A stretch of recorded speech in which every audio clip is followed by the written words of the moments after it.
NYYST. This is New York, Yankee sports talk. Swinging for the fences, knock it out the park. This is New York, Yankee sports talk. Christian and Chris, of course SGR. This is New York, Yankee sports talk. Homie, New York, Yankee sports talk. Record, rain or shine, grab your shades and umbrellas. NYYST, you're hanging with the fellas. Welcome back. This is episode 406 of the NYYST podcast. We are presented by NYY Underground. I am your host, Christian. As always, joined by my co-host, Chris. You. And SGR. Okay.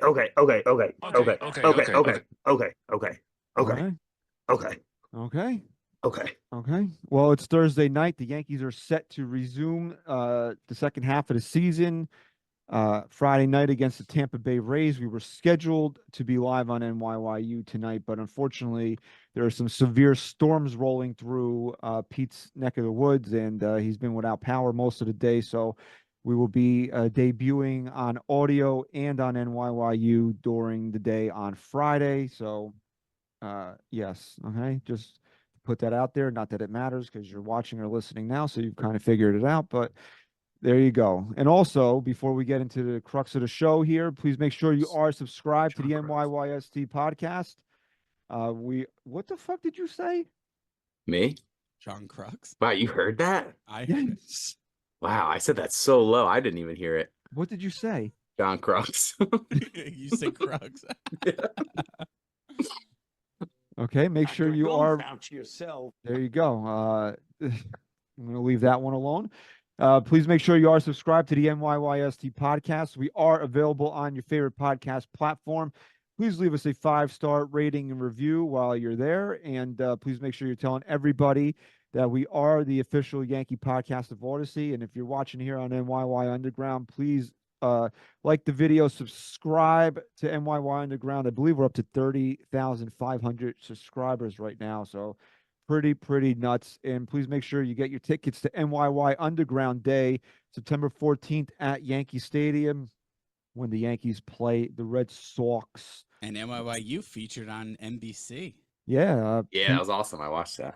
Pete and the fellas from Francis and Dane were covering the home run derby. And yeah, I didn't actually see the national anthem, but heard all about it. And Pete's reaction was definitely warranted.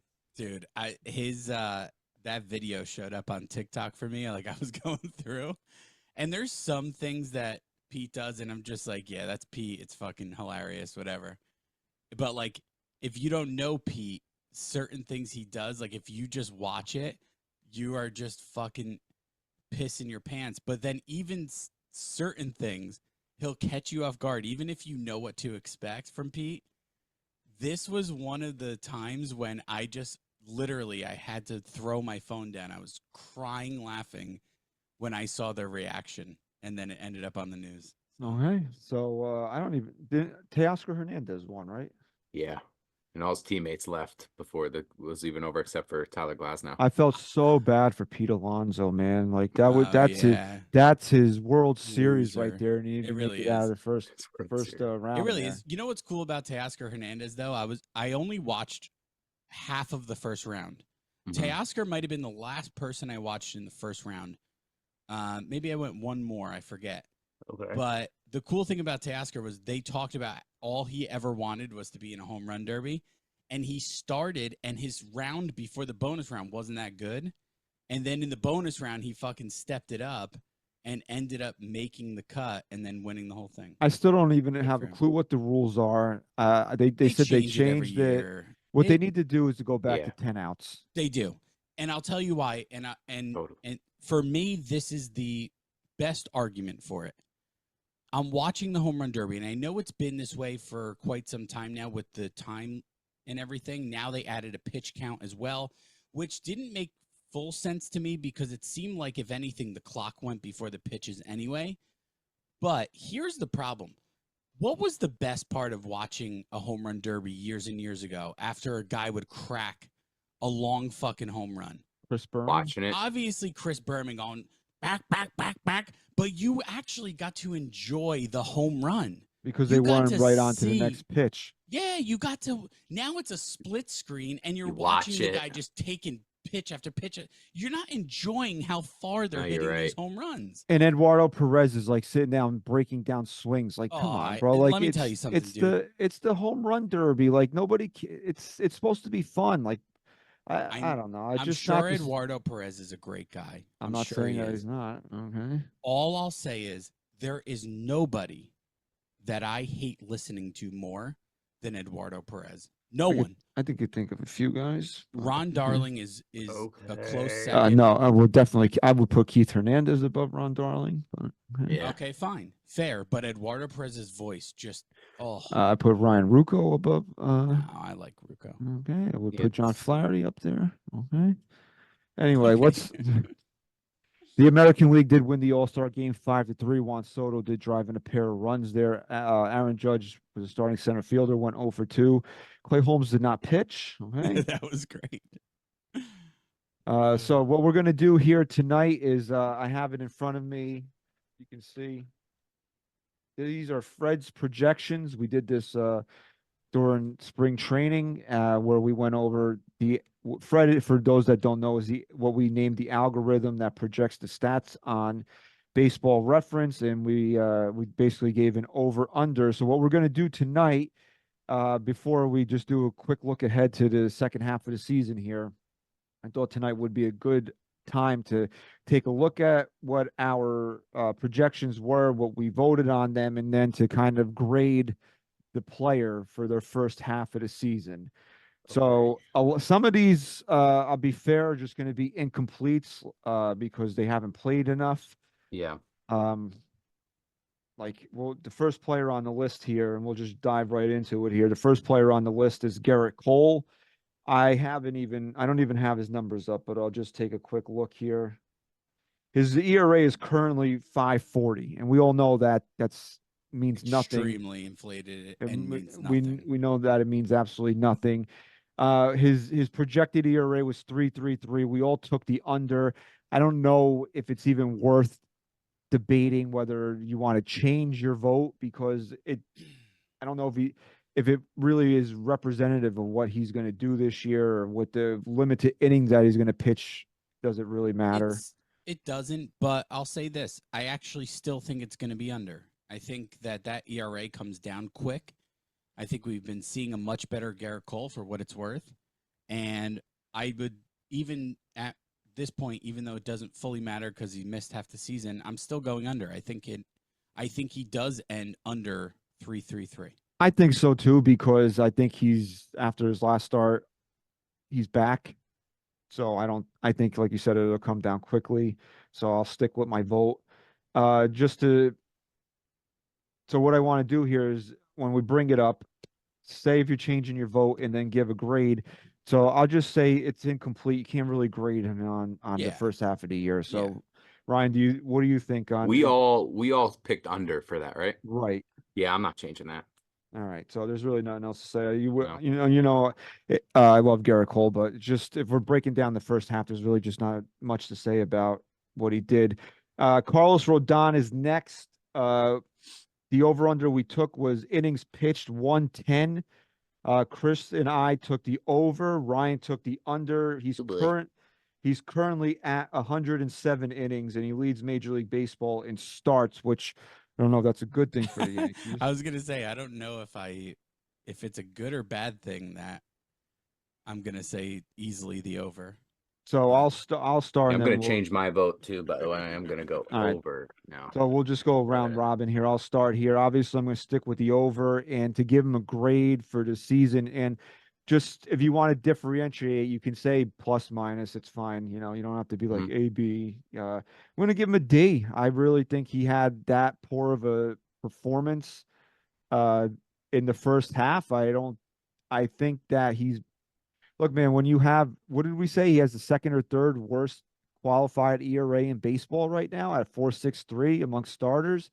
It's hard to give him anything higher. I know how great that he was previous to this run that he's been on, but I just think he's been that bad, and everybody knows he's just not a favorite of mine. So I'm going to go D for the grade, and obviously going to stick with the over because if he doesn't hit 110 right now, we got a real problem on our hands. So Chris, you Yeah, took obviously the over. over. I'm staying with that. And I have to agree with you on a D. It's close to an F for me.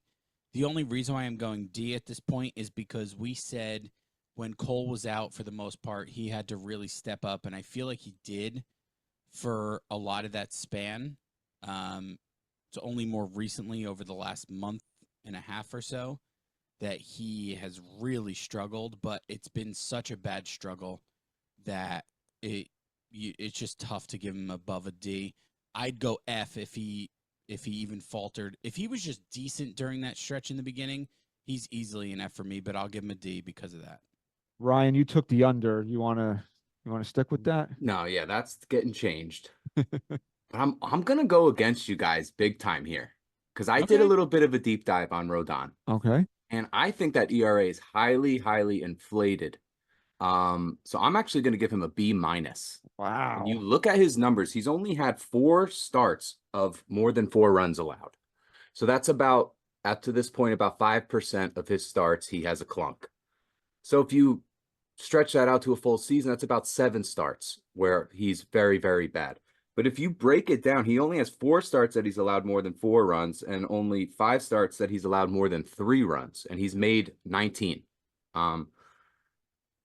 A lot of innings pitched, and if you look at his numbers, it's you take away a game where he allowed 6 runs on May 2nd, then he allowed 5 runs on June 15th, 7 runs on June 21st, and then 8 runs on June 27th. Obviously you can't take those games away, but those 4 games are the reason why his ERA has skyrocketed to what it's at. And, recency bias is a thing, but he did do a nice job when Cole was out. But right now, obviously, he hasn't looked great in the last month or two. Whether it's runs allowed or innings pitched, he's not really throwing that many innings lately. Only four innings in his last 2 starts. So that isn't great, but Cole is back, so he can maybe pump the brakes of being that ace that they need. So I'm gonna stretch him up to a B minus. I think, it's his first full healthy season with the Yankees, and he shows a nice intensity that's almost too much at times, but I don't know. I kind of like looking at his numbers. I feel like it's not as bad as it feels it is, that All it right, I'm feels. on Venmo right now, and it says that you've received $500 from Ashley Shit. Did he Rodon. do public? She went public on that? I told her private. All right, I mean, you broke it down. That's fair, and I'm sticking with the D. But let's move on here to Marcus Stroman. Um, the over under was 141 innings pitched. We'll start with Chris. You took the over, and Stroman's currently at 105. Yeah, I mean, gonna stick with the over on that. Um, what was it? 140 you said? Sorry, my 141. connection. I'm praying that my connection stays stable because it's saying unstable right now. Seems fine. 141. I'm gonna stick with the over, obviously. And for me, Stroman's been an interesting character because I feel like he's kind of treaded water here. Like he hasn't had that. Maybe he's had one start where it was like a signature moment for him. And the start I'm thinking of is when he comes off the mound and into the dugout, kind of pumping his chest and When he pulled his jersey out. pulled his Yeah. jersey out. And even then, I still felt like it wasn't a spectacular outing. I still felt like you could get more out of him. Because I feel think like didn't he get nicked at the end that made their Yes. line look Yep. worse than it really yeah, worse than how he really pitched in that game. correct. So for me, I think it's fair to give him a B plus. I really do. I think that's a fair grade. And that's being generous. I think because he hasn't been terrible by any means, but he hasn't been as good as I think he can be. He stayed healthy, so I think he deserves the B plus. All right, Ryan, you took the over. You staying with that? Yeah, staying with it. And as far as the grade goes, I'm gonna give him an A minus because this was a guy that was on no one's radar in the offseason. No one was talking about, except maybe Don Sicario did bring him up at one point. He's pitching to a 3.51 ERA. And it's crazy to think, because see, I judged him more on like the presence that he's bringing too. Like that was definitely playing a part, that I didn't think he was going to be this type of personality for this team. He's keeping off social media. He's not really causing any drama off the field. He's repping the team. He's the first one out of the dugout. That kind of stuff is just really surprising to me. And I can't believe I'm saying it, but I wouldn't mind him being a Yankee for the rest of his career, because I've just really liked his presence on this team. Well, if his Hopefully, career ends after next season, then I agree with you. yeah. Well, it would No, have to be on a new contract. It would, because his contract's up next year. But I wouldn't be opposed to bringing him back if this is the Marcus Stroman that we're going to continue to get. Obviously, when that time comes, opinions might change. But as of right now, I've really loved having Stroman on this team. So A-minus.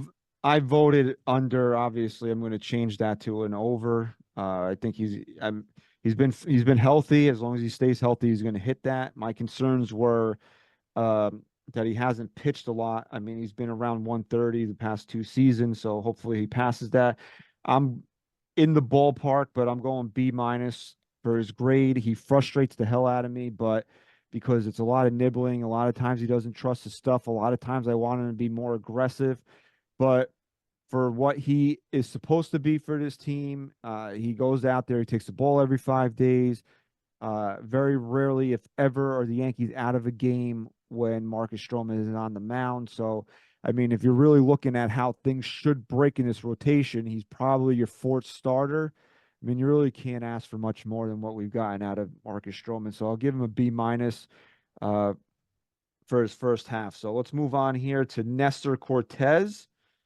The over-under, a lot of these for the pitchers were going to be their innings pitched, man, because I think that was a big, especially for these 3 guys here with their injury histories, this was a big telling, big telling point. I know I'm not saying what I want to say there, but if the Yankees were going to be successful, if these guys were staying on the mound, and so far they have stayed on the mound, and outside of Nestor on the road and Carlos in this last month, they've had pretty good success. So the over under on Nestor was 105 innings pitched. Nestor is also he's tied with Rodon and probably some other guys for most starts in baseball. He's already surpassed this over under. He's thrown 115 in the 3rd innings. Ryan was the only one that took the over. Wow. Yeah. So you just want to start there, Ryan, and just give your grade? Yeah, so you got to kind of split him up because he has 2 personalities. I'm giving home Nestor an A. I'm giving road Nestor an F. That balances out to a solid C on the season so far for Nestor. Wow. Christian, do you have his numbers up, or one of you? Do you have his season numbers up? Yeah, 367, 115 innings, 107 hits. He's allowed a lot of home runs, doesn't really walk anybody, 22 walks, so that's a whip of 1.18. You're going next? Yeah. Here, so I took the under. Obviously, I was wrong on that because he's already surpassed that. I will give Nestor Cortez you guys think I hate him. I'm going to give him a B+ on the season. So far, I think he's been really good at home, obviously, and I think he's been really bad on the road. But I think he's almost borderline dominant at home, which he's ace-like at home. So let's just read the splits here. Actually, I think a B+ is too high. I'm going to go flat B for Nestor on the season so far. B flat. Here are his splits, because I think it's important that and I had it first. Now it's a thing. All right, hold. All right, so he's had the same amount of starts at home and on the road, 10 and 10, right? Ready? At home, 6 home runs allowed. He has a strikeout to walk ratio. I'm looking at the wrong thing. So he's allowed 6 home runs at home, 10 on the road. Ready? I'll just read them back and forth. 6 at home, 10 on the road. Batting average against at home, 191. On the road, 301. Oh my God. Opponent's OPS at home is 515. Opponent's OPS away from Yankee Stadium is 893. Hold on. I don't know why it's not scrolling over here. Opponents, it won't show me that. Shit. And he's got, it doesn't show me his whip, but I'll just say that he's walked 7 batters at home, and he's walked 15 on the road. So he's obvious. Oh, and here it goes. He's the ERA, ready? Hmm. The ERA is 1.81 at home. And that's in 64 and 2/3 innings, and here it is, 0.78 whip at home. That's crazy. The ERA on the road is 6.04 in 50 and 2/3 innings, with a 1.5 whip. He's a That's crazy. He's a And an completely F. He's a completely different pitcher away from Yankee Stadium, and you would think that being a fly ball pitcher like he is, he would get victimized at Yankee Stadium. He's an ace at Yankee Stadium. It's crazy. So I'll give him a B. I mean, you can't ignore how bad he is on the road. So this might shock you guys, but well, let me ask this. Are we grading in a vacuum here? Or are we grading? Because, like, let me tell you where my thought process is right now. I went into the season. What was the over-under on innings? 105. And I said under. Right. Now you're telling me Nestor Cortez is already at 115, right?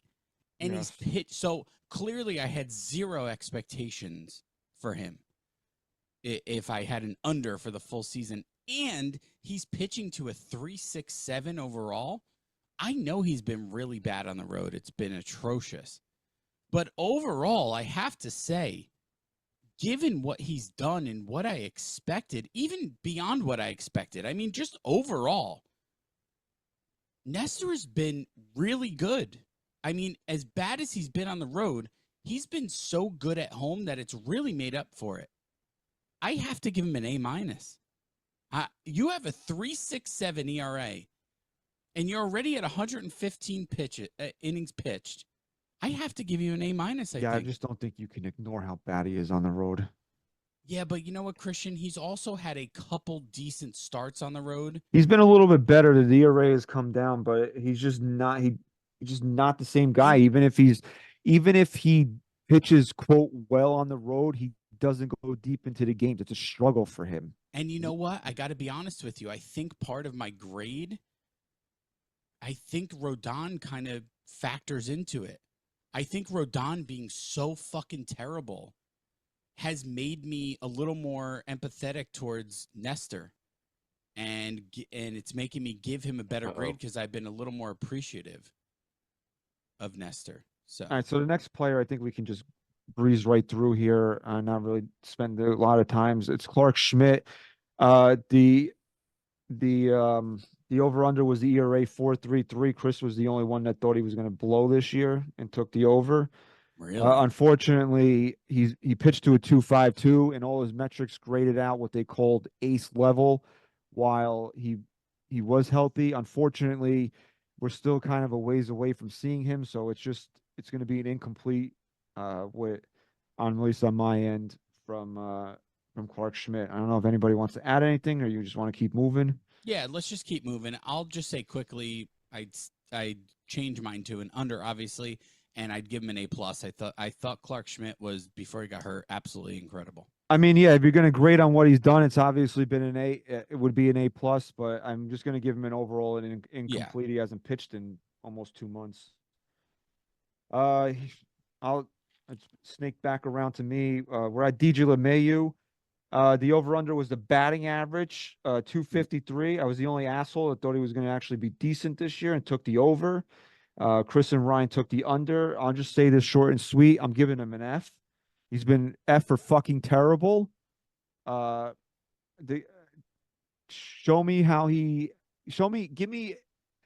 what I'll do.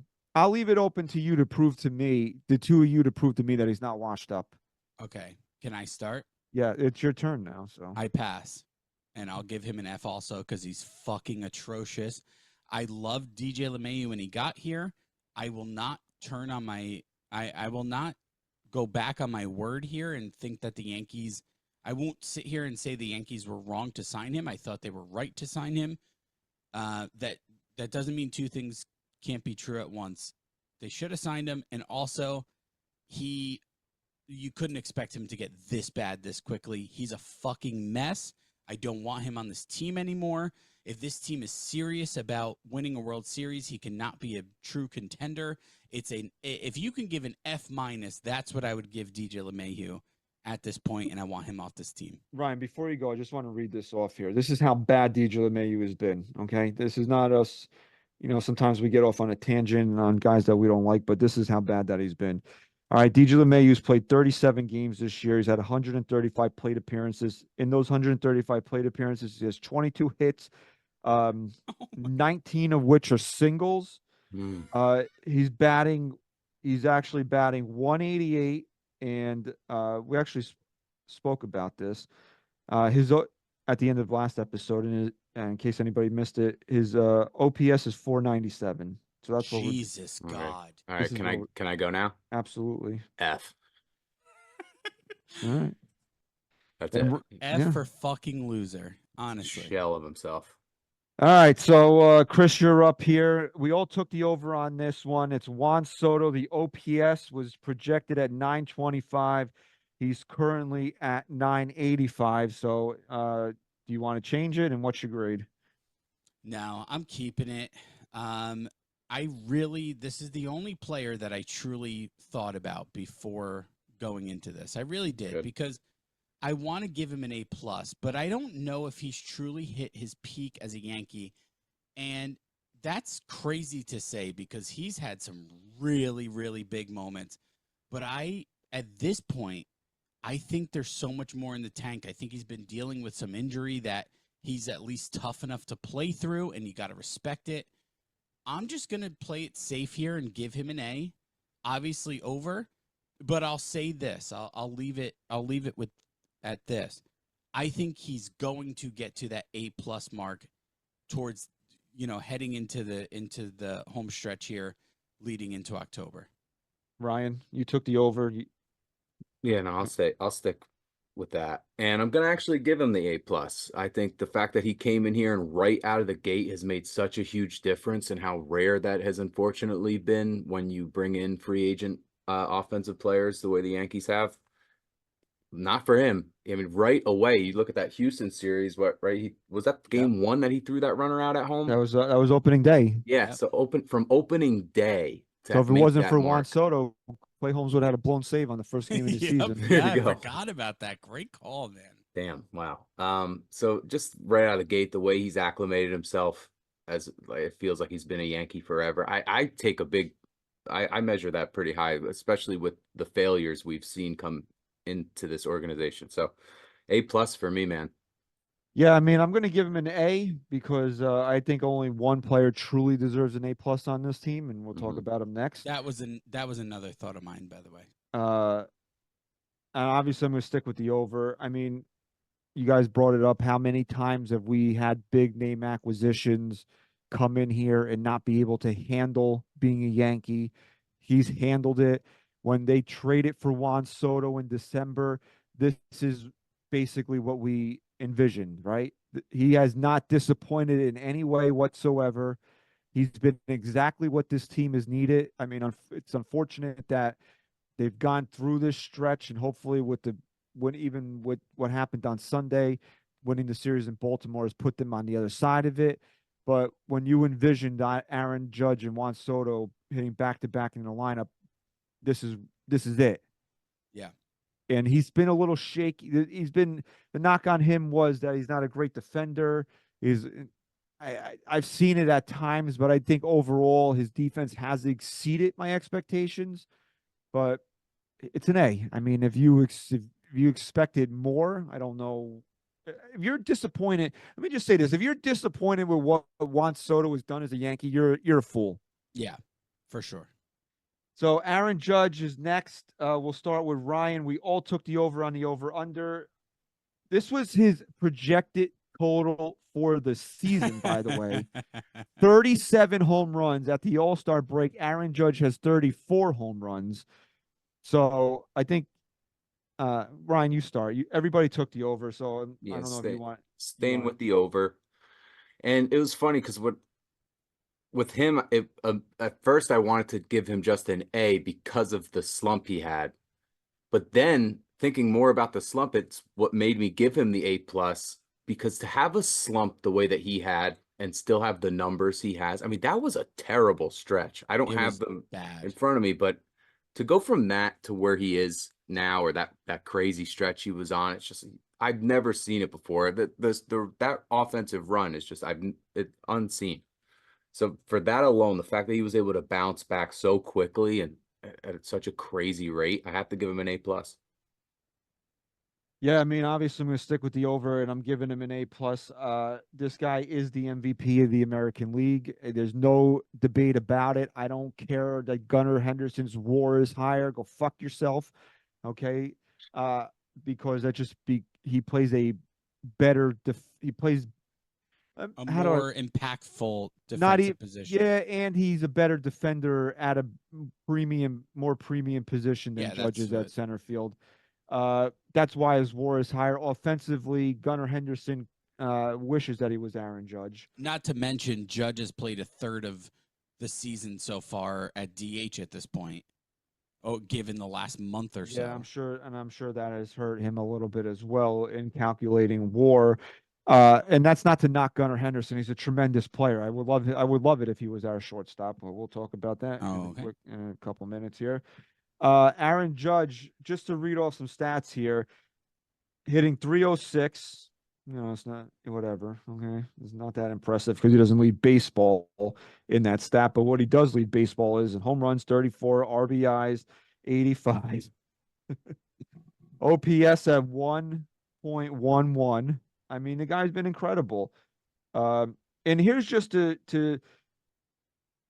kind of put it in perspective. Now, OPS plus is what, it's not a fancy stat, it's a park adjusted stat, but there's a clear league minimum, and it's 100, right?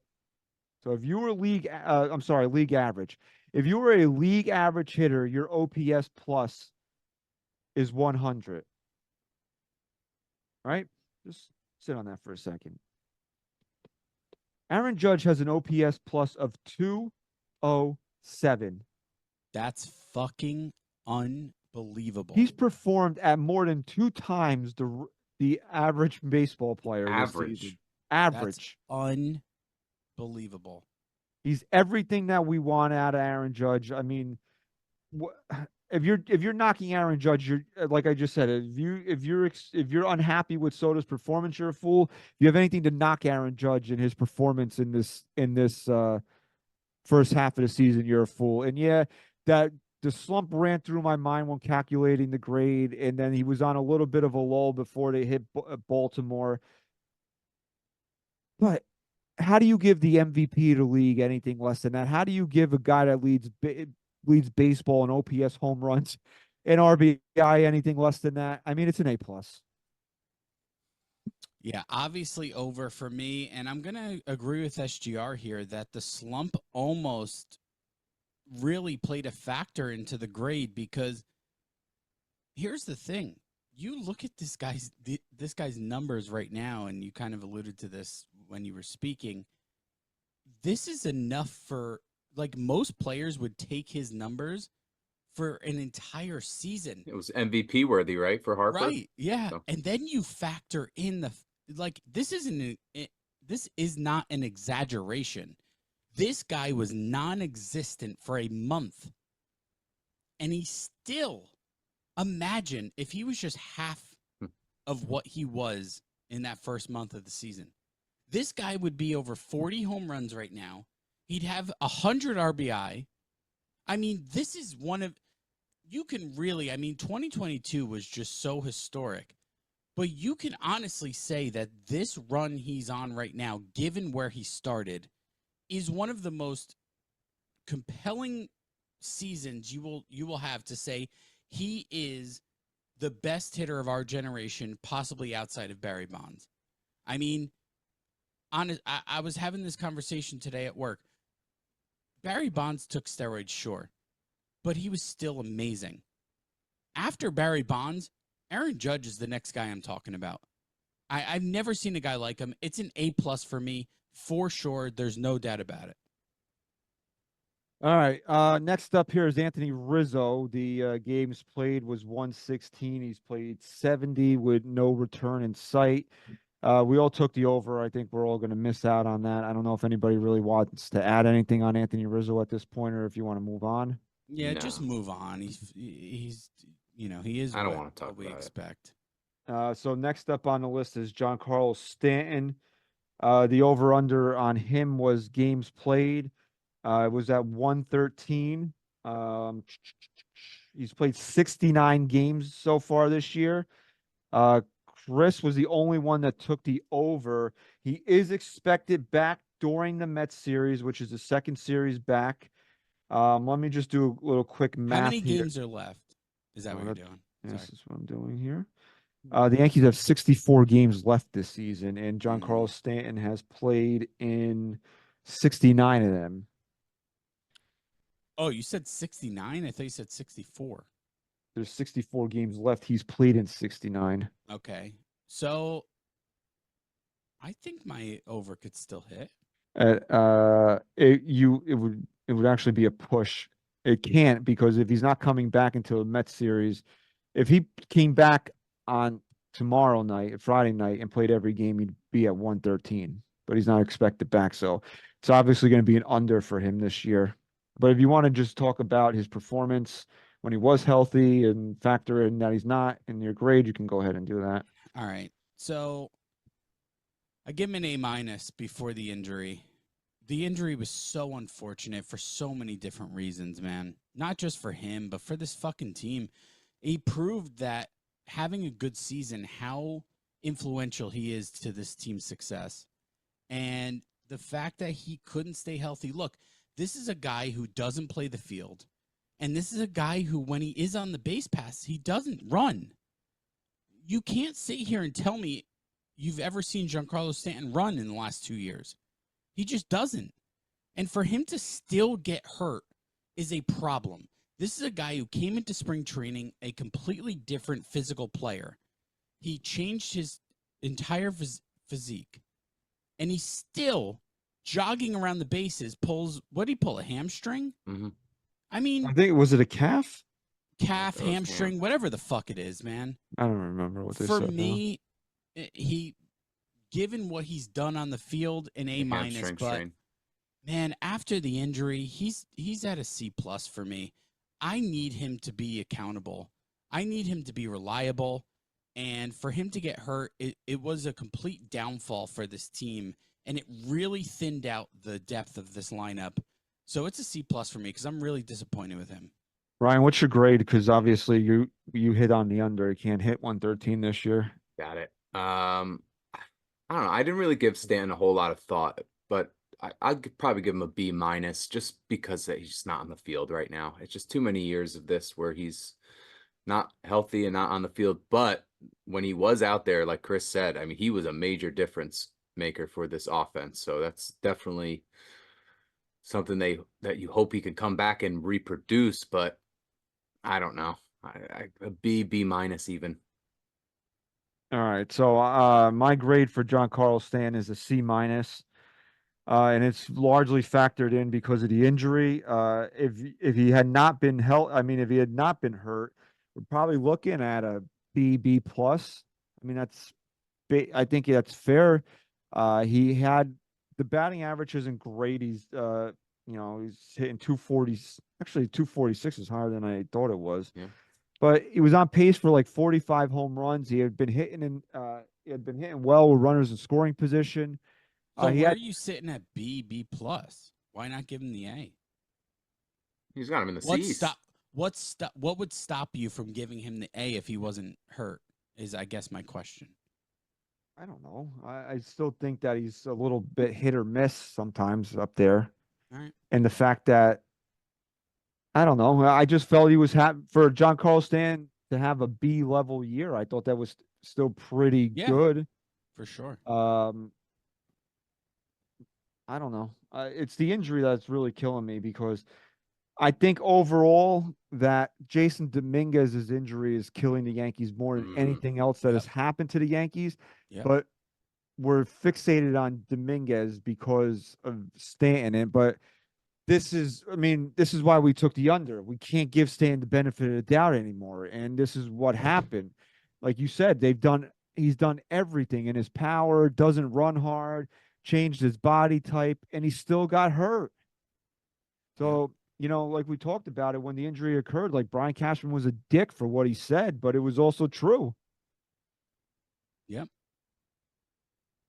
Yeah. Yeah. So if he hadn't been hurt, I would probably in the B plus range. But this injury has knocked him down to a C minus, and it's unfortunate because the Yankees can really use him because they had finally kind of been the guy that needed to be behind Aaron. It was perfect. Soto, Judge, Stan. It was like really working for the Yankees, and I don't think it's a coincidence that they've had trouble scoring runs since he's been injured. Mhm. So who started last time? You, Ryan? Yeah. So it's back around to me. It's Gleyber Torres. 21 home runs was the over under. We were all on the over. He's at 8 this year. I'm switching to an under. I don't think he gets close to 20 home runs this year. And my overall grade for Gleyber is a D. That's just I don't know. I just very D for disappointed. I'm really disappointed in Gleyber Torres' performance Yeah. this year. He could have you could have lived with him being as bad as he's been up until the point that John Carlos Stanton got hurt, and then if he had turned into All-Star Gleyber at that point, you'd have a different feeling about him. But just the fact that he has not matured again, he has not matured into being that hitter. He still shows this low IQ baseball play. I just Gleyber's a great guy. Everybody loves him. I can't wait till he's somebody else's problem next year. Yeah. What was the over under? 21 home runs. And what's he at? 6? 8. 8. And what was my? Everybody took the over on him. We're all Sorry, over. I was distracted when you said it. So I'm gonna switch to the under. For me, I think a D is a fair grade here. I've gotten to the point where I'm not angry at Gleyber. I'm not happy with Gleyber. I'm truly indifferent with Gleyber Torres, and I think that is the worst possible emotion you could have for a player on a team that you love. Because like DJ, I'm so angry at because I this guy just fell off the face of the earth, right? Clay Holmes, I'm angry at because I expect more. Gleyber, I'm just indifferent at this point because he never just got to the point that we expected him to ever. Even when he was great, he never turned into the player that we thought he was capable of being. And at this point, I'm so fed up with him. It's a D, and I'm with Christian. I can't wait till he's someone else's problem. Ryan? I'll switch mine as well. And I'm going D minus. Was there a positive moment for Gleyber this year He's at all? had a I feel like he had few. a one, maybe like he hit a one over the Tampa. head and 2-run scored or Milwaukee. something, game winner. He had that big bases clearing double Yeah. in Milwaukee that kind of Yes. busted that He had game the home open. run He That's had against the what I'm home run Tampa. in thinking. Tampa. All right, so it's just there's so many moments that are such negative like images with him for this season. It's just not a lot of good that he's done. And on a contract year, you were rooting for him almost to, show that he can be an all-star the way he's been in the past, but I don't know, man. It's just not hasn't really played out. The power's down. The doubles are still kind of there, but not quite. I think he hit 28 last year. He's at 15 this year, so just the number 230 batting average. I think he was at in the 270s last year. So all those numbers being down the way they are in a year where they really could have used him to step up to take this lineup to the next level in a big year for him, for his future, and he isn't showing up. So D minus. All right, Chris, we'll start I with you. passed. What was that? Tommy boy. Oh, I think it's D plus though. oh, are you calling Glaber? D plus. Are you calling Glaber Tommy Boy? Pretty much. Glaber Tommy Boy Torres. I would take Tommy Boy over I Glaber Torres. pass. All right, so next up here, we'll start with Chris. Chris and Ryan had maybe we thought the expectations were too high for Alex Verdugo because you guys took the under. I took the over on the 277 batting average. He's not even close because the batting average is at 235. So I'm assuming you're going to stay with the under. So just want you to kind of just grade him there. Yeah, I'm going to stick with the under. Look, I'm going to be a little bit more generous with Verdugo because I think that he's going to have a bounce back second half here. Just because I don't think he could continue to be as bad as he's been. And two, the energy is still, I just want to still kind of feed off of that. You know, I'm a few days removed now from the last Yankee game, and I'm very optimistic that the Yankees are going to bounce back here when they start back up tomorrow. So I'm going to give him a C-. I think that Verdugo started the year, even if he wasn't on fire, he was still bringing a different something, you know, intangible to this team that made up for whatever he was lacking on the field. And I feel like that disappeared when this team started struggling. Again, I'm going to be optimistic that they can turn around. C- for me, but I have high hopes for him in the second half. Ryan? Yeah, I'm going C- as well, and I'm not changing my over under.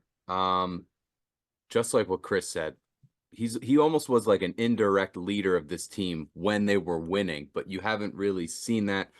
You've seen him try to, but it isn't working that same way, right? When he was, who's he yelling at? But then it turned out he was just buddies with that guy when they were beaming. What team was that, Christian? You're good at that Baltimore. shit. Yeah, it's Baltimore. Like stuff like that. But man, that last game, the last play of the first half just leaves such a bad taste in your mouth because you could have had a whole different type of conversation right now without it. But I can't grade his whole season on that. But offensively, those numbers are not what we expected. So just a C- with hopes that he turns it around and picks it back up again in the second half. Yeah, I'm going to give him a D. I think he's Wow. been that poor a D. performer, Wow. especially over this last month here. And yeah, you want to call it recency bias.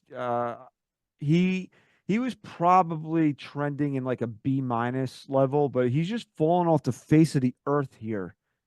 And that's a problem. And a lot of things that you've pointed out about, oh, why can't he run hard? And keep saying, this is why Alex Cora threw a party when he got traded. You know, and I hate to say this because I really do like Alex Verdugo and I did like the acquisition. He's kind of a front running player, man. He plays, you know, you get the best out of him when the team is Yep. at their best. And when the team is slumping, he's been nowhere to be found. And then you see, takes him an hour and a half to run around the bases when he hits the home run against Boston, which was his first home run in like 6 months. You know, it's like, had you been a little bit more consistent, I could see you taking your time around the bases. But when you had gone 6 weeks without a home run, let's speed it up here a little bit, you know? And yeah, you know, you don't want to hang a guy for making a mistake. He did. He made a mistake. He came in on the ball, fucked everything up. It is what it is. I mean, that's not really why I'm giving him a D. It's just that the Yankees have tried with him. They tried to make him a focal point of the offense. They've tried to put him in positions to jumpstart the offense, lead off, even though they didn't really stick with it long, but it didn't get him going. How long did he hit cleanup for where he was just a void? So he's been that poor offensively where I have to say he's been a D, man. He's 40 fucking points off this projection. Even he hit in 2023, he hit 264. He's 30 points below that. Look, just to add to that, in any lineup, the two spots that obviously your 2 and 3 hitters are important, but we're not questioning. You're saying 1 and 4, right? Lead off and cleanup, the Yankees have had almost no production, and it's abysmal. And Verdugo has been in both of those spots and has contributed very little. And it's not just on him, but he plays a big part in that. So I agree with you there. All right. Who went first last time? Was that Ryan? Chris did. Oh, so you're up first now, Ryan? Sure. How All many more right. guys do we have? I got 3 guys and then Okay. actually 4 here. Because we did team wins. Yes. And we already kind of graded the team a couple weeks ago. I don't want to go back there, but I want to do something else instead. It's Clay Holmes. The over/under, because I don't know why it was so low, was saves on 12. We all took the over. He actually has 21 saves this year. So he's past the over/under. So why don't you just we'll start with Ryan, just give him a grade for his first half of the season. I'll give him a C. Just because, when he is the Clay Holmes that you're hoping for, he's electric. And 21 saves is pretty good. I bet that's higher than league average. So I'll hit him with the league average just because of what he's looked like these last couple of months, I guess you could say. But those first couple of months, man, he was, they don't win a lot of games without his performances. So hopefully, again, he's another guy that could somehow find a way to turn it around, but you don't really feel too confident because of how he's looked of late. But he was an all-star, but I'll give him a C. Yeah, I mean he was an all-star. It's like when you invite the kid that sits alone at lunch to the party with all the popular kids so they can make fun of him. That's why he Right. was brought to the All-Star game. Right. I want to be fair. I really do. But don't. I'm not going to fail him. I'm not going to give him an F. Oh. I'm going to give him a D. I cannot go any higher than that. He leads I don't know if he leads baseball, but he leads the American League in blown saves. How can you justify that he's been a good closer this year? And I'll tell you this, the part of the reason why I'm also giving him a D is because he's met my basic expectations of him. Somebody that I cannot trust in the 9th inning. My biggest concern with the Yankees coming into this year was him closing ball games. And as we sit here, 22 hours from the Yankees taking the field to restart the season, he's still my biggest concern about the Yankees going forward this year. So I can't give him anything higher than a D because if he didn't really have that stretch before he got, I think it was the Seattle game was the first time he got hit. He gave up an earned run. But if you even look deeper into the numbers, he's got a blown save in Arizona, but didn't get tagged for a run in that situation. He would have had a blown save in Houston, so he would have had 2 blown saves in the first week of the season if it wasn't for Juan Soto. And I guess it's because he did give up an inherited runner. It's how it had to happen. I don't remember back that far, but he would have had 2 blown saves in the first 5-6 games of the season. But Juan Soto saved him 1 by making a great throw home. In Arizona, there was a error by Volpe. I don't It know was if an- that. Is It was a okay. throwing error by Volpe. But somehow a runner got on. I don't know who. And it was the imaginary runner, yeah. Oh, is that how he blew the save? Yes. I don't. But he How? still walked some guys too. But how could he have blown a save? It was just the imaginary runner. Oh, the Yankees were up 1, I guess, in that Yes. situation. I don't know. Is that unfair then? If I'm hanging that on him? No. Even if you give him a pass on that, because Volpe made an error and the imaginary runner scored, that doesn't change how bad that he's been. That's really not the type of pitcher that he is to kind of go out there and strike guys out. But that's also why you can't trust him in the 9th inning. He's wild and he pitches to contact. So that's why things that happened on Sunday happened to him. So even though he did technically get 4 outs in that game, he pitches to contact and he walks guys. So shit can happen. So I'm at a D. I'll make it short and sweet, guys. It's an F for me, and I'll tell you why. First of all, I think that what he's done thus far could be done by other people in this bullpen. And the second reason is for me to pass him, for him to pass my test this year, I didn't need him to go on a stretch where he had a 0 ERA and a bunch of saves. I don't grade him on his great stretch, and I don't grade him on his bad stretch.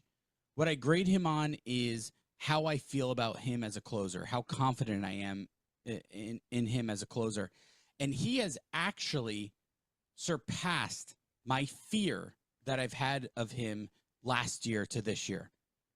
In the last couple months, he has actually made me more nervous with him coming out on the mound than I ever felt. So for me, he has been an absolute failure for me. He has not all he had to do, look, if he had 15 saves, half of the blown saves, 15 saves, decent ERA, more strikeouts, fewer walks, whatever, and was more consistent, I'd sit here and probably easily give him a C+, if not a B. But because I'm sitting here today and saying I'm more worried about Clay Holmes than I was before the season started, that is a fucking failure for me. I have to give him an F. Okay, so Great we'll move points. on. I mean, we'll move on to Austin Wells here. We all took the over. It was on 9 home runs. He's at 6 now. I think he was gonna, even if Jose Trevino didn't get hurt, I thought I would still stick with the over. It's kind of hard to grade him. I'll give him a C+ though. I think overall he's been solid behind the plate, and the more that he's played, he's been better with the bat. But it's kind of the uneven play, and it's just kind of hard to give him higher than that. Yeah, I'm gonna stick with the over. You said we all gave the over? Yeah. I'll stick with the over. I'll give him a C and agree with you there that it's very difficult to grade him because the Yankees, the way they play him, it's just so tough. But I'll give him a C, and I like what I see when he's in the lineup consistently. I think he has a great lefty swing, and he can get a hold of a few and do some I feel like the damage. lineup is longer with him in it. Definitely, for sure. Right now, for sure. Ryan? Yeah, I'm sticking with the over, and I'll agree with you, Christian. C+. Now's when the real test begins, though. For Right. Austin I Wells. agree with that. So all of this has just been an undefined role, but now he knows he's starting. So really now's the real measure this Great upcoming point. month. So Great point. thanks, Doug. All right, so Chris, you start with the last player that we're going to do here. It's Anthony Volpe. We all took the over, 229 on the batting average. He's currently hitting 245. So do you want to stick with that? And what's your grade? Yeah, I'll stick with the over. Look, I want to start with this. My grade goes into a big factor of my grade is how well he started this season. And I don't know how much you can blame him, how much you can blame the Yankees with the Yankees with where he was and everything. I guess it's a little unfair, but you know what?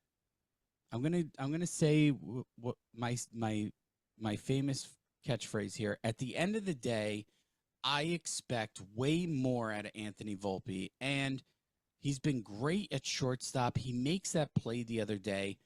And that play in a vacuum is a play that you just say, it happens here and there even with the best players. But this kid, man, he's had a full year and a half now of adjusting to major league pitching. He has shown us in the first third of this season how great he can truly be. And he still shows glimpses of it when he's going opposite field and he's seeing the ball well. This kid has way more talent than he's bringing to the table here. And you see it, and it's just so frustrating. This sucks. I got to give him a D+ because I expect so much more from Anthony Volpe at the plate. And it's like he's getting in the way of himself here. And I got to give him a D+. Ryan? So I'll stick with the over. And I had the same thought that Chris had, that it is almost somewhat unfair because of how they've handled him. I wish that they didn't kind of mess with things so early, you'd imagine that eventually they would have gotten to that point. I just felt like 11 games in, he had a nice opportunity to ease into his sophomore season and fly under the radar at the back end of the lineup, but they didn't do that. So offensively, he's been pretty terrible. Outside of his batting average, pretty much everything is down. Except his OPS is still the Devil's number from last year. He's matched a 666 OPS, and Which that's sucks. yeah, and that's the number that we kind of have probably heightened its importance a bit. And it's just the C minus is only because of how he's played defensively, and then the whole vacuum thing with that last play. I mean, I won't measure it based on the importance of that moment, but his defense has been great outside of that. But the offense, other than his batting average, his numbers are not really looking like there's any sort of improvement in his second season. All right, I'm passing him. Oh wait, did you give a Yeah, C he said minus. C minus. Oh, okay. I didn't hear that. I am passing him barely D minus on his defense. Sunday notwithstanding, the kid's a gold glove shortstop. Mm-hmm. Can't take that away from him. As an offensive player, he's fucking atrocious. He is completely regressed from the player we saw early on in the season. At least last year, you felt confident that he could run into a few of them, and he got to be a 2020 player. He doesn't steal bases, well, because he's never on base, and he doesn't hit for any power. He has 6 home runs on the year. He hasn't had a home run since May 16th.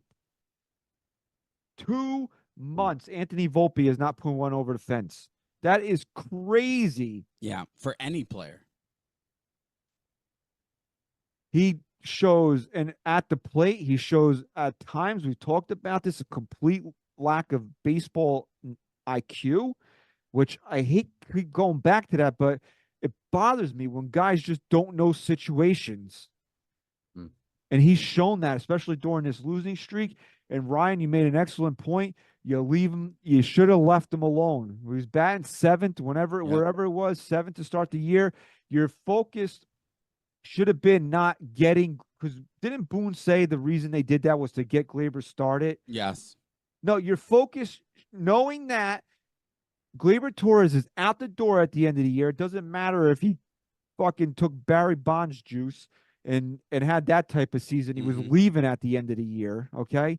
Yep. Your focus should have been turning Anthony Volpe into a legitimate major league hitter. Correct. Which he showed glimpses of last year. Came out. We all saw the adjustments in the swing. Thought he was going to be better. Was better for however long it was. Hitting him leadoff ruined him. The Yankees should have left him alone. They're partially to blame for this. I don't know if where the scale tips, you want to give them more blame than Volpe, but it's at least 50-50. That if the Yankees would have left him alone, we talked about this, not saying because of Henderson and Witt that he makes the All-Star team, but you would look at him and say, okay, maybe he's not there, but he's right under there. You can't even put them in the same library, let alone in the same fucking book. Volpe, Witt, Henderson, and Bobby Witt. And can I just add to that real quick? Volpe, you would sacrifice the power that he had for a last higher year batting average, for a higher batting average, especially with Soto and Judge in this lineup. And in the beginning of the year, you were getting that, right? You were getting a guy who was getting a multiple hit games. He was getting on base. Even if he wasn't hitting the ball, he was having good at-bats and getting on base, and you would take that. But now, we talk about this level swing, right? We talked about it a lot in the beginning of the season when he was on fire, and how great it is for a hitter like him. It is, and I'll still stick to that. But now you're seeing a kid who just has no approach again at the plate, and it's really hurting his batting average. And now on top of it, when he does get a hold of one, because he doesn't have the uppercut swing, we're not getting power either. So there's a big problem, and that's a big reason why I gave him the grade I did, because if you're not going to have that uppercut swing, I agree with it. I think Volpe's not a home run hitter. I think he's more beneficial being a guy who puts the ball in play and sprays the ball to every side of the field, but he's not doing that anymore. So now you're giving me nothing, really. And like you said, SGR, other than batting average, he's regressed in almost everything else. I'll take everything else back then. at this point, because batting average to me means shit if it's 242 or whatever it is. Well, I'll put it to you like this, right? Right. And I wanted to make this point.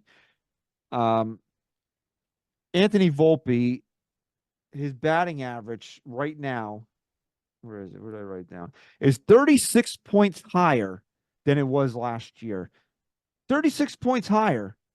And I hate being one of these guys that say batting average doesn't matter, but when you put it into context, batting average doesn't matter when you're 36 points higher and you're worse at every other offensive Yes. category. Right. If he's just a good shortstop, he's a complete failure. Right. But because he's as good as he is, I'm not going to fail him. And again, I'm not saying he's Derek Jeter. He will never be Derek Jeter.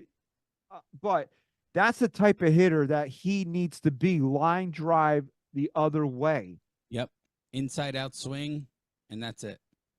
And Derek Jeter, you know how many times Derek Jeter in his career hit more than 20 home runs? I'd say 4 times. 3 times. Okay. 3 times in his career, Derek Jeter hit more than 20 home runs. Early in his career, probably. 99. Maybe one of them was later. 99, 04. 04. And what was it? Where's the one that 2012. I'm missing one. 2012. Might have Oh been no! When did- Oh, 03 and 03 I'm and sorry. 04. 99, 01, and 04 were the Okay. years. Early in his career. But that's the approach that he has to have. That's the type of hitter he Yes. needs to be. Yes. We don't need him to be a big prodigious home run hitter. We need a guy that hits high average, gets on base, uses Right. his speed. And And he's here's just- the thing. If he's not going to do that, wouldn't you take the 209 batting average with the 21 home Well, runs? exactly. If he's not going to be that, I'd rather him hit 210 Right. and hit 25 home runs. Exactly. So you can't be where you're at this point. You're actually worse now than you were last year. And again, we brought up OPS plus, right? Because it has a clear league average. He's 87. 87. Below. Terrible. And here's the thing, and the last thing I'll say about Anthony Volpe is I wish that he was better, not because I don't want to feel like we were sold a bill of goods. It's not even that. I wish that he was better because this kid has it in him Yes. to live up to the big moment. Mm-hmm. He has a great head in his shoulders. There's no question about it. I believe that he lives for the big moment. Yep. But if we're going to get this type of production out of him, what does that really mean? And I'll say this, yes or no, or just give me your answer. Because for me, the 2 most disappointing players on this team this year are Gleyber Torres and Volpe. But because of what I wanted out of Volpe this year, he's my most disappointing player. Who's yours? Yeah, it's Volpe. We're talking offensively. Yeah. Volpe. Ryan? Labor. Gleyber? This is the year he had last Fair. year to That's come fair. back. No, I said I it. think Yeah. either one are fair, but for me, it's Volpe because I expected so much out of this kid. All right, so the we did over under wins. The DraftKings total was 93. It was a half, but I didn't do halves just for the sake of what we were doing. So we set it at 93. We all took the over. The Yankees have 58 wins right now with 64 games remaining. Do you think they still get there? Wait, so they have 54 with 68 50? remaining? No, you have it backwards. It's 58 with 64 remaining.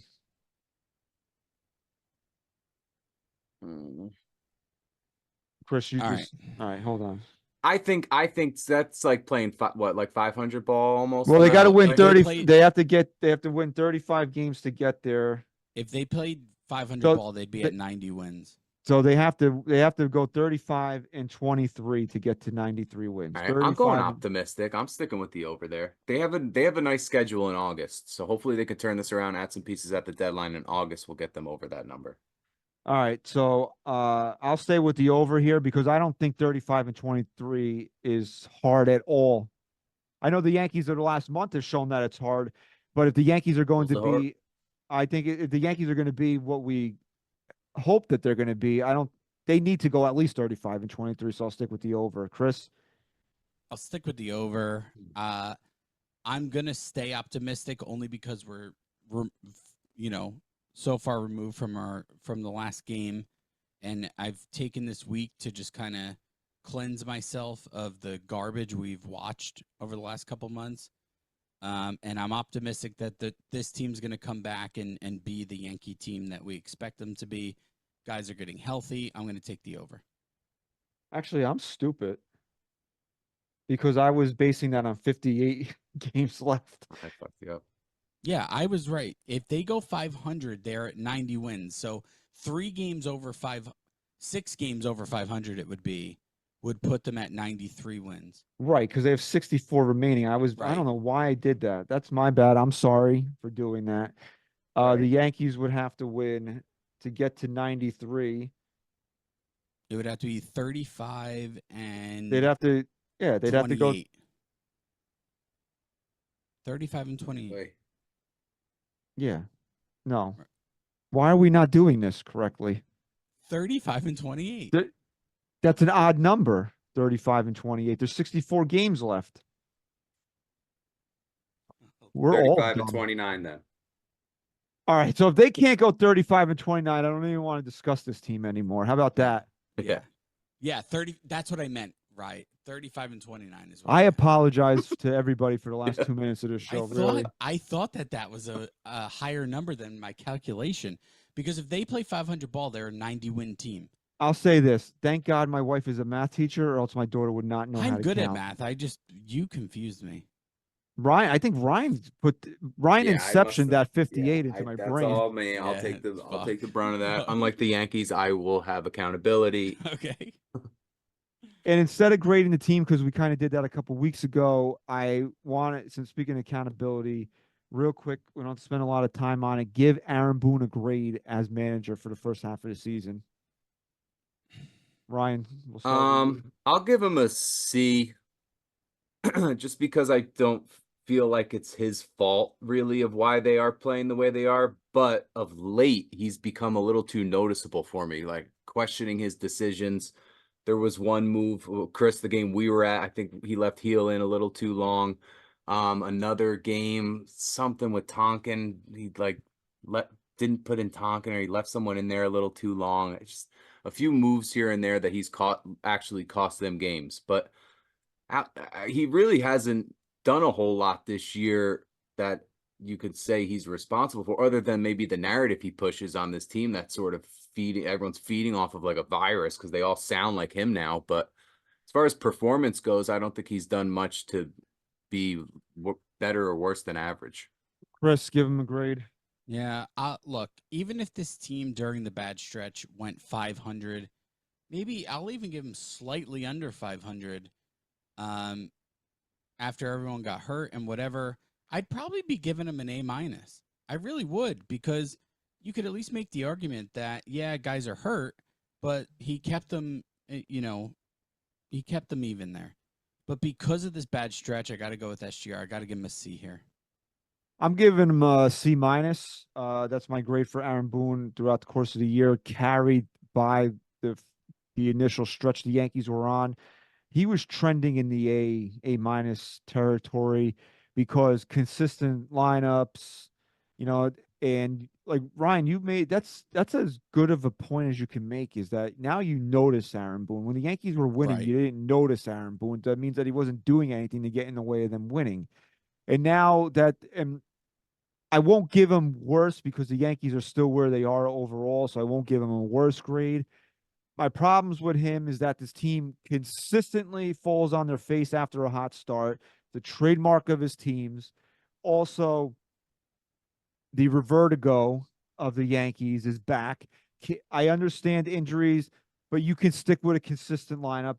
They have not done that. It's a new concoction every day, and then we sit there and wonder why they can't score runs. There's no cohesion, and when they lose, it's the same shit year in and year out. 7 years now. It's right in front of us. We're going to turn the corner.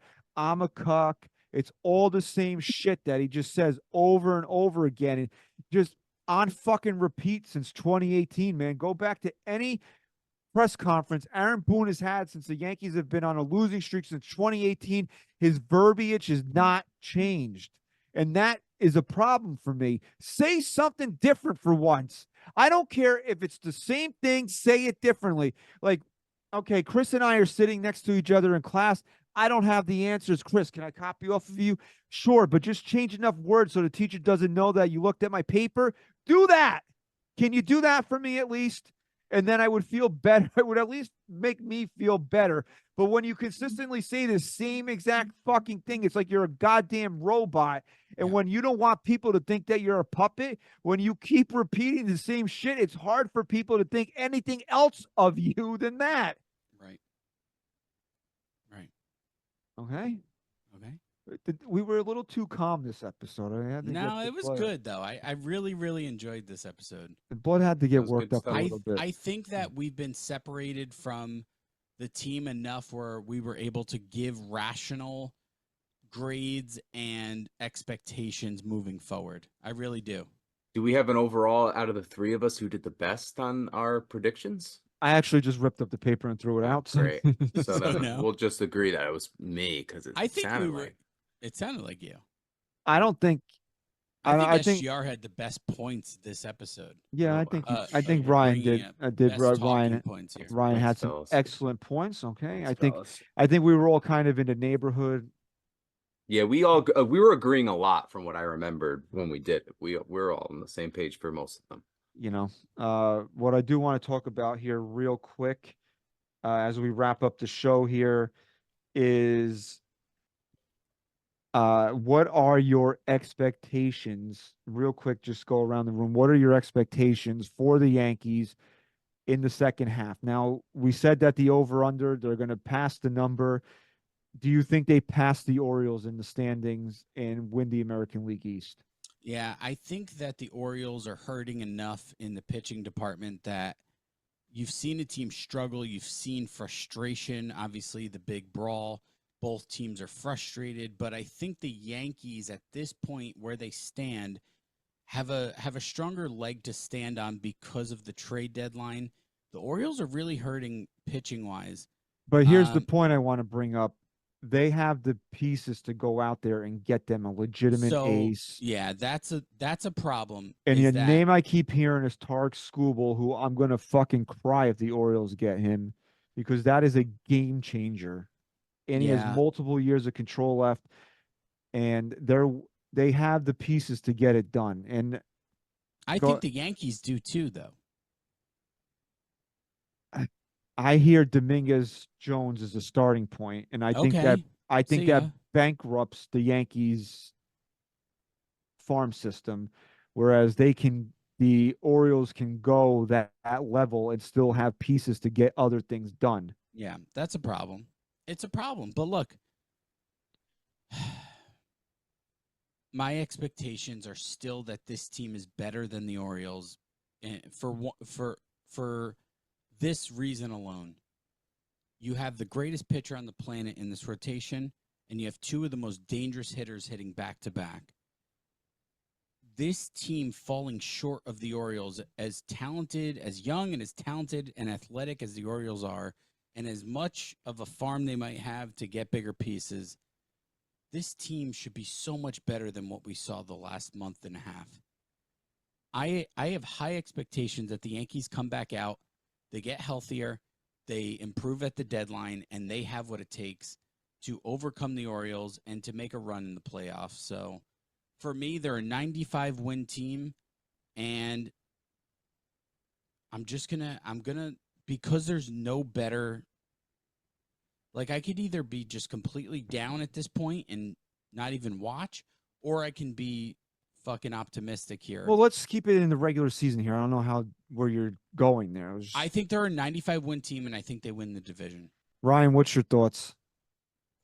I really can't say more than, it really comes down to the rest of this month and August, because it's two things. One is the deadline. Both teams can add pieces to help, their teams. You look at Clay Holmes has 6 blown saves. the next most blown saves is Craig Kimbrell with 5. So they're a team that might be looking to bolster their bullpen as well. But August for Baltimore is very interesting because they start out with 4 against Cleveland. They'll play Toronto and Tampa, so those are division games. Then Washington, Boston, the Mets for 3, but then Houston for 4, and then the Dodgers for 3. So they have a tough August. That And the Yankees August is relatively easy. yeah, I think the Guardians are their hardest matchup in the month of August. So really, it's going to come down to those 2 things for me. It's going to be the month of August. If the Yankees can stay relevant, either take the lead in the division by the end of August or be within 3 games of the division, and they still would have a chance. And then the deadline, which of those 2 teams is going to add the right piece? And you'd have to say that Baltimore is in the position right now to really go all in. So I see Baltimore ending up having a better deadline. So I don't think the Yankees will end up winning that division, but I think they'll at least make the playoffs for sure. Like there's no doubt that they'll be at least competing in that wild card round. I would love to say that I think the Yankees are going to win the division, but they're in second place now, and I think that the Orioles are going to, and I hate saying this, and it's not because I don't think the Yankees are going to do anything. I think the Orioles are willing to sell more top end pieces to get themselves over the top than the Yankees are, and I think that the Yankees don't have as many top end pieces to make the type of moves that the Orioles can make, because even if they do go out there and trade Jackson Holiday and what's the other guy's name? Erstad? I don't know. Yeah, Kerstad, right? They still have more Right. to continue to add. And there is a Yankee tax too, that the teams aren't going to be as willing to negotiate with the Yankees as they might The be. Yankees for don't Baltimore. really have anybody ready to contribute, because I don't think Spencer Jones is ready based on the season that he's had, and Jason strikeout Dominguez is rate. hurt. So even if the Yankees did want to part with them, it's plus, plus, plus. And then what? I don't think I love Tarek Skubal. I would love to see him standing right behind Garrett Cole in this rotation. But I don't think Tarek Skubal gets the Yankees over the hump because of all the other holes that they have. And if they were to acquire him, they're not going to be able to plug any of those other holes. And I think it severely sets them back of doing other things, So I think the Yankees are going to go quantity over quality at this deadline, where I think the Orioles are going to make a much bigger splash. Now, do the Yankees is the quantity over quality enough? Like I said, Ryan makes an excellent point. It's going to come down to August. What are they? Is it 2 in the loss right now because of the loss that they had on Sunday? I think it's 2 in the loss, right? Yes. Yeah, 2 in the loss, 38 for Baltimore, 40 Yankees. Can the Yankees catch Baltimore by playing weaker teams and getting hot? Yeah, I think they can. It's going to come down to the wire here. I mean, if you want to stay optimistic, I don't know, man. I have a real tough time saying it. I really do. But I mean, if you want to put a positive spin on this, I'll say they'll win the division, but I really have a tough time saying it because I just don't know how these trade deadlines are going to shake out. Is the quantity going to overcome the quality? Because I think that's what we're looking at here. Quantity for the Yankees over quality for the Orioles. Mm-hmm. Agreed. Good shit. Yeah. And so we said most disappointing player, real quick, most surprising player. And I'll start. And for me, he's cool. He's cocky. He's bad. He's the honky tonkin' man. Who would have ever thought Michael fucking Tonkin would be your number 2 most trusted guy out of his bullpen? And based on merit, too. I know a lot of that has to do with how poorly some other guys have performed, but he, merit-wise, has deserved that position. So that's fit for me. Chris, who's your most surprising player? You don't have to pick a pitcher. Whoever surprising in a good way. This is going to sound crazy, but for me, I don't know if this is like a cop-out. I don't know, but it's Aaron Judge for me. Oh, stop it. Yeah, I didn't expect him to come out and have the MVP. Come on, dude. I really didn't. To you- surpass what he's done so far from 2022. I don't know if you heard anything that I said preseason, but I said that if he was healthy, he was going to flirt with his record. So this is not. I can't say that it's This the is most. very what he's done has been just mind-boggling to me. I don't know who else I would really pick. Luke mean- Weaver. I mean, come on. Yeah, I Can't guess take a guy like yeah, Weaver. Fine. If it wasn't for Tonkin, it'd be if Weaver. it was like a dark horse here, I got to be honest, and I think it has to do with how bad DJ's been. I'm kind of impressed with Oswaldo Cabrera. Like, even in the games he's been in, I know he started really hot and then came back down to earth. But even in the games he's been in recently, like, this guy has some good at bats, and he puts some good wood on the ball. I've been impressed with the fact that when he's in the lineup, I'm actually not sitting there going, this is an automatic out. I would if he. I am when he plays against lefties because he can't hit right-handed. Yeah, fine, but he doesn't always hit right-handed. And I don't know if you caught this the other day, but when the game was on Roku, I believe, they said, oh, here's Cabrera hitting from his stronger side. He was batting righty. I thought I was going crazy. I didn't. Fine. I'm telling you right now, Judge has blown my mind. I did not think that 2 years removed from what we saw in 2022, he was still capable of this season. I'm sorry, sorry. Last year till he ran into the wall. He was going to do the same I didn't thing. get to see it. He's that good. He surprised me. But if you want me to pick like a dark horse, I'm going to pick Cabrera. Okay, Ryan. So biggest overall surprise for me on and off the field. I alluded to this point earlier, but it's Marcus Stroman, because I just wasn't expecting this type of player that the Yankees were getting. I didn't think he was going to be the clubhouse guy that he is. I didn't think he would show the passion that he's shown, and he's pitched like you were saying before, as a 4 starter. I'll take his numbers every single time. So for me, it's Stroman. And then the other one that popped in my head, as crazy as it might sound, it's Juan Soto, because I obviously was expecting a lot out of him, but the player that we got is still very surprising to me, because I wasn't expecting just his overall like aura that he brings to this ball club. So for me, it's Marcus Stroman and it's Juan Soto, the two guys that just really have exceeded more so my off the field expectations of them, or I didn't really have a whole lot. I just never really, with Stroman, he's been such a presence off the field. With Soto, it's just more of, I never really sat down and watched him play enough. So it's just the talent level of that guy. It's just as great as his numbers have always been. To see him play every day, it's pretty crazy. It's surprising to watch. And I'll just add this: from the start of the season, I would have thought that when you asked me this question, my answer would have been Alex Verdugo. That would have been like the easy, fucking bright, shining star of this team that we always said, like, don't sleep on him. But also, he was exceeding what we thought for a long time. And I really wish that my answer could have been him. All right, 2 quick ones, and then we'll just look ahead real quick to the Tampa series. Is anybody disagreeing with Aaron Judge being the MVP of this team? No. Okay. Your Cy Young of the Yankees, and I'll start. It's Luis Gil. It's not even a question. It's Luis Gil. And the reason why I didn't pick him as most surprising, or my biggest positive surprise, is because I think that at least my perspective, not as dominant as he was, especially when he was on that stretch there before he had those few clunkers.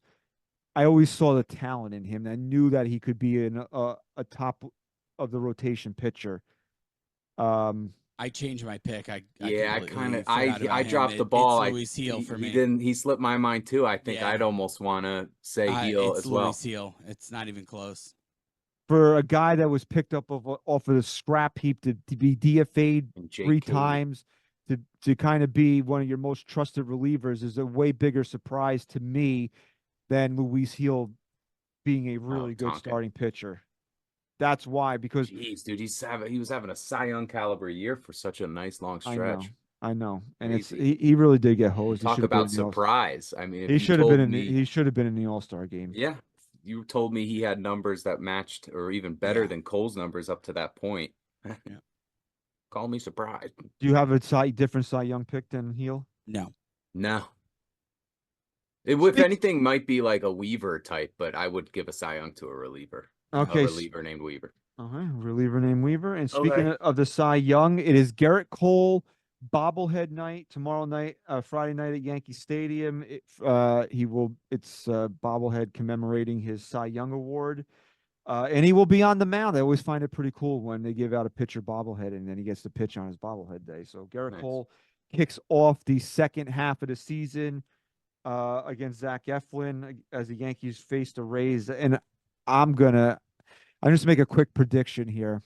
I think he's dropping major dick on the mound tomorrow night. Dropping in ball. I think he's gonna fucking just drop it right on the mound and tell you and show you I'm Garrett Cole, motherfucker. Yep, I agree. I think when we talked about they said vintage Garrett Cole, I think we're getting vintage Garrett Cole Friday night. Let's get it. I just have that feeling. With it being his bobblehead, and then after that start against the Orioles, I'm feeling it now. Yep. And it's going to be home Nestor takes the ball in the second game back against Bradley. So it's 7:05 Friday, 1:05 on Saturday, 1:35 Sunday. Boz against Marcus Stroman. The Yankees pushed back Luis Gil until actually, this is a wraparound series. This is a 4-game wraparound series. I didn't even realize this.